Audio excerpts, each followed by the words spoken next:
I'm Joe Grizzly, bitch.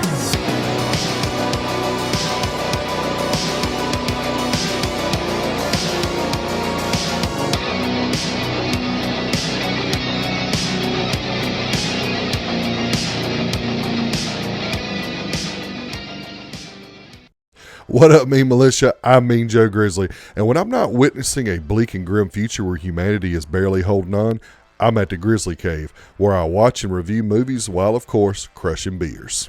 And I am back at the Grizzly Cave to bring y'all my review of the latest Stephen King adaptation, The Long Walk. And The Long Walk has been getting a lot of buzz lately and a lot of praise from casual moviegoers and critics alike. But the question is the hype real? Is the praise worthy? Let's find out. This is Grizzly Grade Reviews.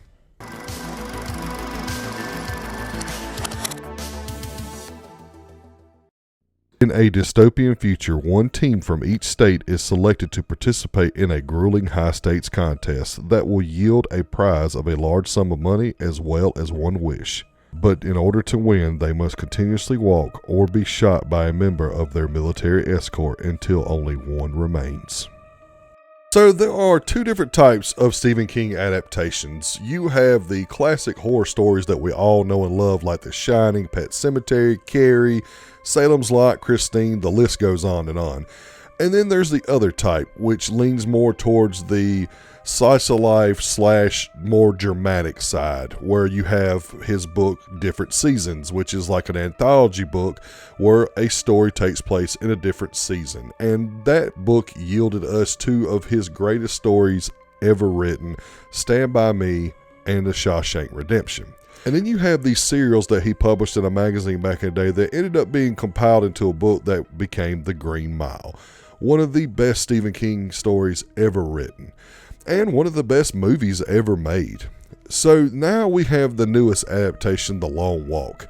And The Long Walk is right there with Stand By Me, Shawshank Redemption, and The Green Mile in that category of fictional realism with maybe some horror twist to it or some suspenseful twist to it.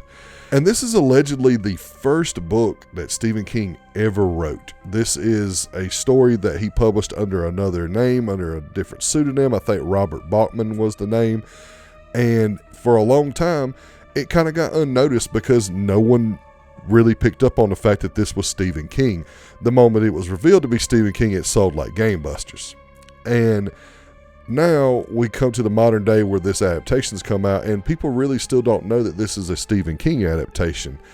And when I saw the trailer for the first time, I didn't think that this movie was going to be as this spectacular, groundbreaking film. It looked like it was going to be entertaining. It kind of looked like a Hunger Games ripoff, or a edgier version of Hunger Games, considering the story predates the Hunger Games. And I'm here to tell you that I was completely wrong. This film is phenomenal. And not only is it one of the best Stephen King adaptations we have ever gotten, it's also might be one of the best movies, if not the best movie I've seen this year. Starting out with the positives, you have a phenomenal cast. And when I say phenomenal, I mean there is not a bad performance in this entire cast. Like, everyone delivers a compelling, emotional, and spectacular performance. But there are some that I feel stand out above others. You have Judy Greer playing the mother of Ray Garrity, and I have always liked Judy Greer. I always thought she was a pretty solid actress. She's never bad in anything she does. She's always pretty good. But I can say that I don't think I've ever seen her show this range of emotion in a film ever. And she does a phenomenal job. I 100% buy into her emotion, and I 100% buy into her being the mother of this character. And it's just something that's really good to see her spread her wings, and even though she's kind of considered to be late in her career because she's older now, she nails it. Like, I feel her pain, I feel her sorrow, and I feel all of the emotions that she is putting on full display. She does a phenomenal job. You got Mark Hamill, Luke Skywalker himself, as our villain, the Major. And when I first seen the trailer, I thought that he was given a little bit too much of an overtop performance. I thought he was going to be almost cartoonish in the way that he acts. And I'm here to tell you that he is a phenomenal villain. Now, he is this gung-ho, kind of over-the-top character, but at the same time, there is moments, quite a few actually, where he just feels like evil incarnate, that he enjoys the suffering of these young men, that he truly believes that they are doing their country a service by essentially sacrificing themselves for the greater good. And there's even like times where when people are talking about him, his presence is just looming over everyone and everything. Almost like he is this omnipotent being, maybe even like a Satan-esque character, because he is literally always there. Even if you don't see him, he is always there. And Mark Hamill done a spectacular job of being just this vile, corrupt, merciless piece of shit. And that was something I was very surprised by, because judging by the trailers, I expected him to be almost cartoonish, like I said before, but he absolutely nailed it. He is a great villain. You have Cooper Hoffman as Ray Garrity, essentially our main character, or one of our main characters. And he is the son of the late and great Philip Seymour Hoffman. And to say that he has some big shoes to fill is an understatement. And I'm here to tell you he fills those shoes very well. This is the first thing that I've seen him in. And I don't know if he's been in anything else, but I can tell you that he has a bright future ahead of him. The amount of humanity and the amount of emotion that he put into this character is a sight to behold. His character is so relatable and is such a shining example of how we as human beings should be. Even though his motivations are selfish, he is the epitome of how humanity should be. He has compassion. He has this sense of justice, this sense of brotherhood, this sense of wanting to bring people together, wanting to actually better society. His true goal is to change things. And I think that Cooper Hoffman did such a damn good job of bringing this character to life, and he's probably one of my favorite characters I've seen in a movie this year. And then you have David Johnston as Peter McVeers. And the first time I ever seen David Johnston was in Alien Romulus, where he played the synthetic android Andy. And he was phenomenal in that movie. To me, he stole the show of the movie. And he does the same here. I've even gone as far as saying that he may be the star of the show. He is definitely the co-lead. But he brings an even more relatable angle to this story from a character standpoint, as he is the guy who has never had anywhere to belong, that he has nothing to lose, that he makes this really good quote in the movie where he's been walking his whole life. He says to Ray, "You've been walking for today, I've been walking my entire life."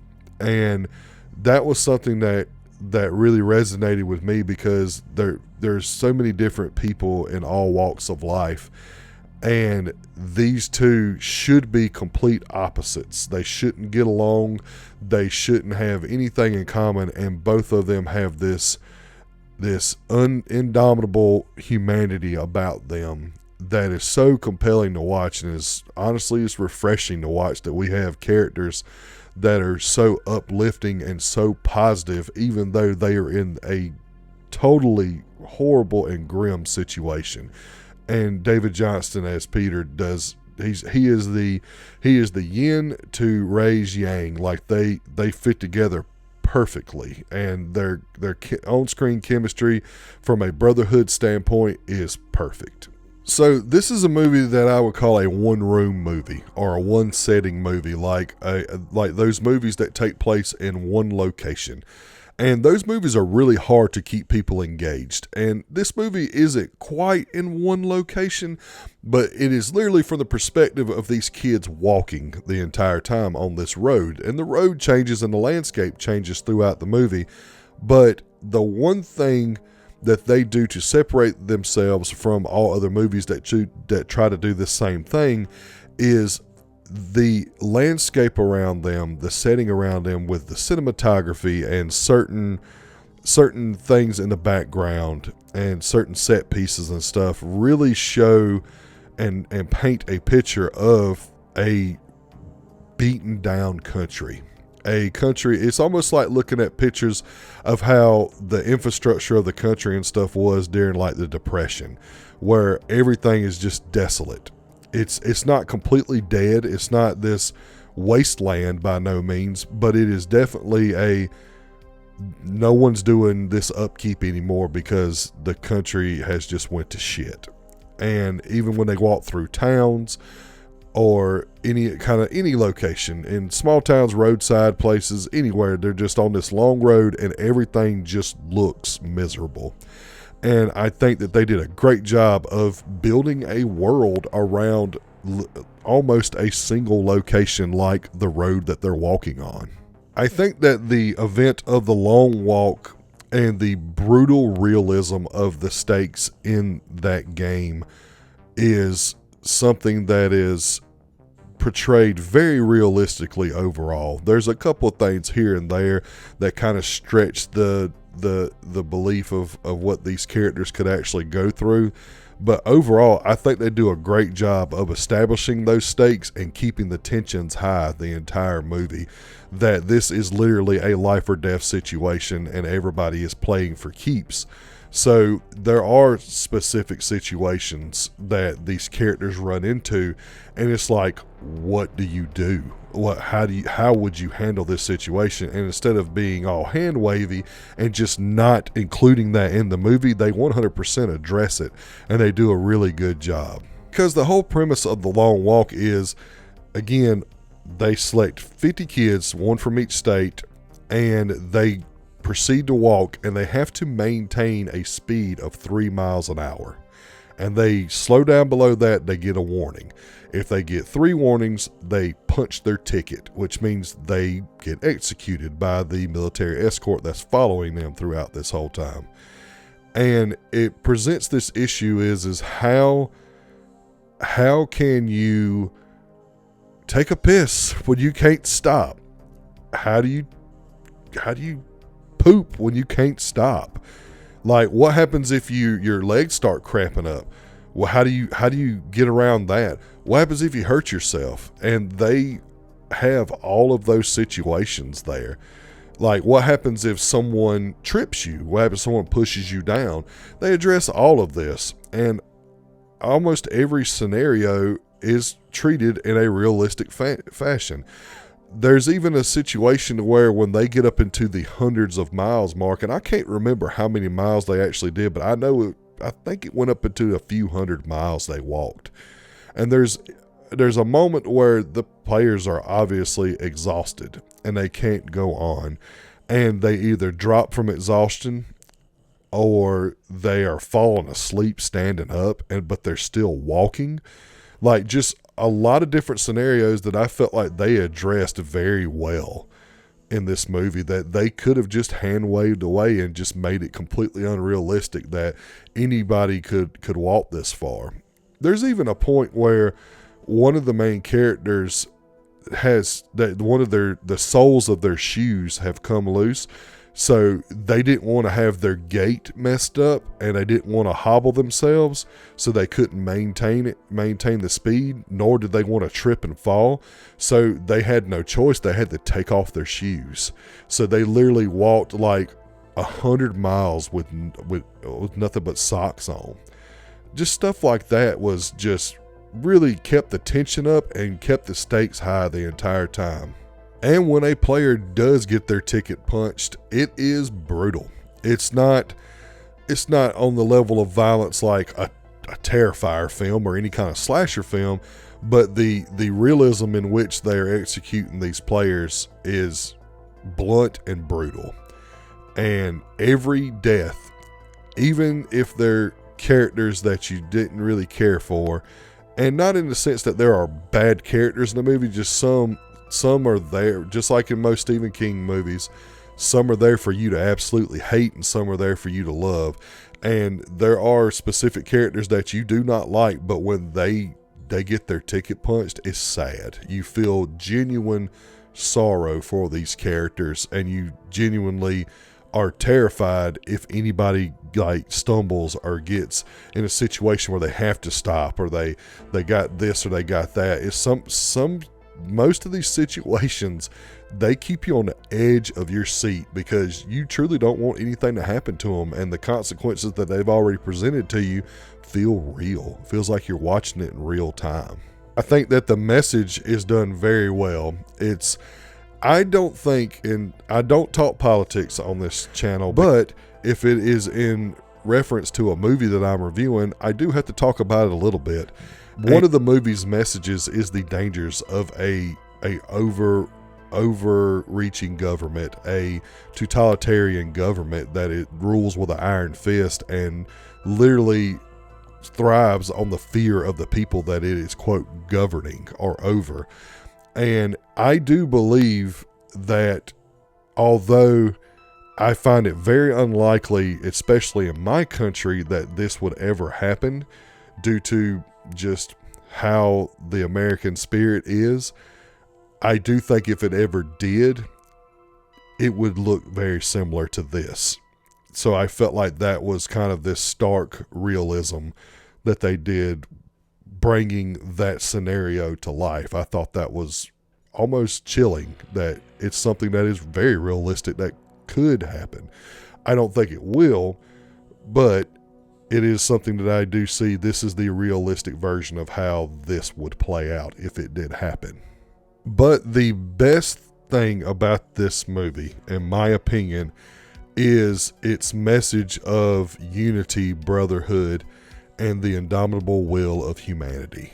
These characters, and I mean all of these characters, some more than others, but all of these characters display every walk of life of human being that is in this country. And they all start out divided. All of them are competing with each other. And slowly, some quicker than others, start to form a bond. They start to get this sense of brotherhood with each other, where they stop competing against each other and start helping each other, start doing it with each other, start helping each other. And it was a good thing to see in a very dark view of how the world is today, that we need more messages and movies like this, where yes, they're dark, they're unsightly, they're terrible, and in a sense from a subject matter, but when you see humans persevere and band together to try to survive, it is something that makes my heart full. It's something that I appreciate when movies do this. And again, not everybody comes together with it as a group in here, but towards the end, everybody does in one way or the other.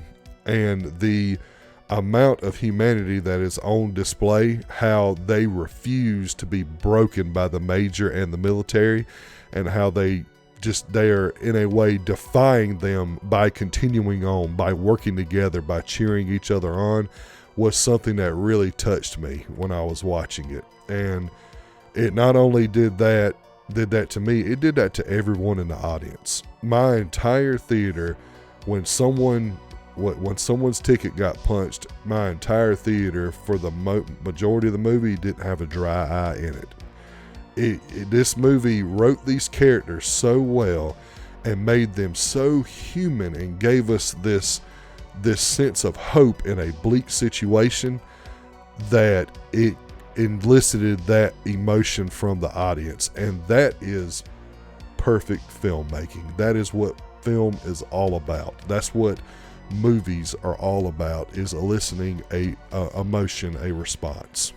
And I do think that emotions were kind of high going into this, particularly for me and my wife, because of all the horrible events that have been taking place in our country lately, from the events in Charlotte to the events in Utah.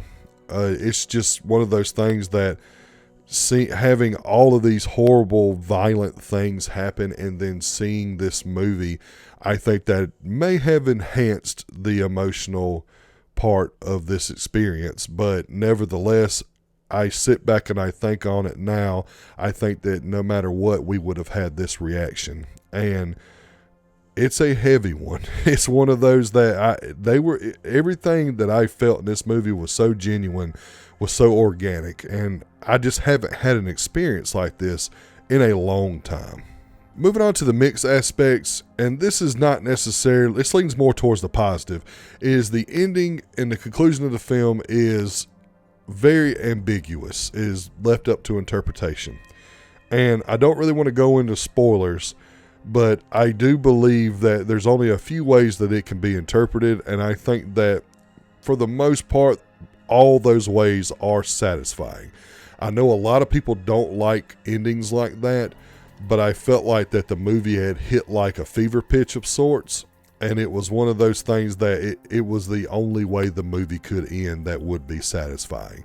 It was just, sometimes stuff being left up into interpretation can make you feel a little bit unfinished, if that makes any sense. But for the most part, I was satisfied with it. It was just one of those, I kind of wanted a little more of a clear ending.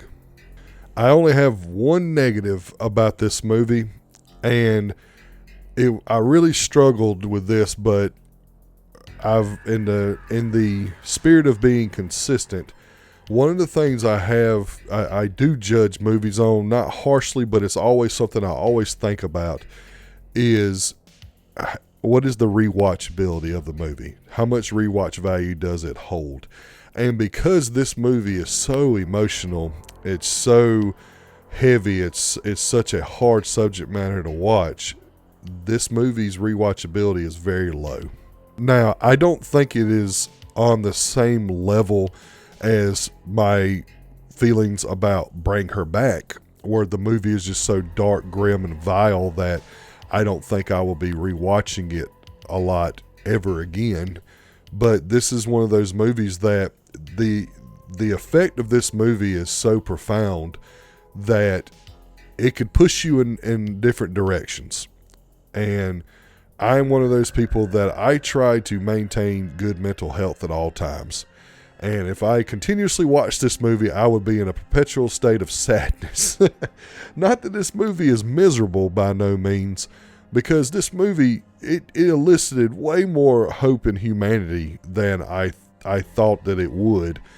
It's heavy and it is soul-crushingly sad. So it's one of those things that brings that rewatch value down significantly for me. But The Long Walk is definitely, to me, one of the best Stephen King adaptations we have ever gotten. And it might be the best movie I saw this year. I don't want to give it the number one spot yet because we still have so much time left. And I've seen so many good movies this year, but I can tell you right now, it's definitely a contender. And if I did make a list of the best movie I've seen this year, it would take that spot. But only time will tell as the year plays out. But right now, it's definitely one of the best, at least top 3, top 5. And I think because of its message, because of its humanity, its emotional response, because of its just damn good storytelling and good directing and filmmaking overall, I had really loved this movie. So with all that being said, The Long Walk gets a 4.75 out of 5 and is definitely Grizzly grade guaranteed. I highly recommend that you go out and check this movie out. Even if you can't handle really sad stuff and very shocking stuff, I implore you to give this movie a shot, because even though it is soul-crushingly sad, it may give you the same emotional response that I had and maybe restore a little bit more faith in humanity for you like it did for me. Well, that's going to do it for this video. Thank you all so much for your continued support and patience. Without y'all, this channel isn't possible. And if you like this video, like it. And if you like it enough, please head over to the channel, hit the subscribe and bell button so you never miss a video. Also, please follow me on all social media platforms so you can get channel updates, movie news, and all sorts of badassery. This weekend I am going to be at the 3rd annual SC HorrorCon, SC HorrorCon 3D, and we have a ton of awesome guests that are going to be there. We've got Bam Margera from Jackass. We have Art the Clown, David Howard Thornton himself. We have Kelly Maroney from Night of the Comet and Chopping Mall. There's so many good guests that are going to be there, and the vendors are awesome. You can get comics there, you can get figures, you can get any kind of memorabilia. And they also have a haunt that comes there, so you can go into the little haunted house and have fun. They're going to have panels for people to watch. I think Bam Margera actually has a panel that you can go and you can sit back and listen to him talk. Just, there's a lot of good stuff there. And if you're in any of the neighboring states, whether it be Georgia, North Carolina, Florida, come up and see us at the 3rd annual SC HorrorCon, because I think you'll have a good time. And I might even do like a vlog on that. I don't know yet, but just stay tuned for that. But until next time, remember, I'm Joe Grizzly, bitch.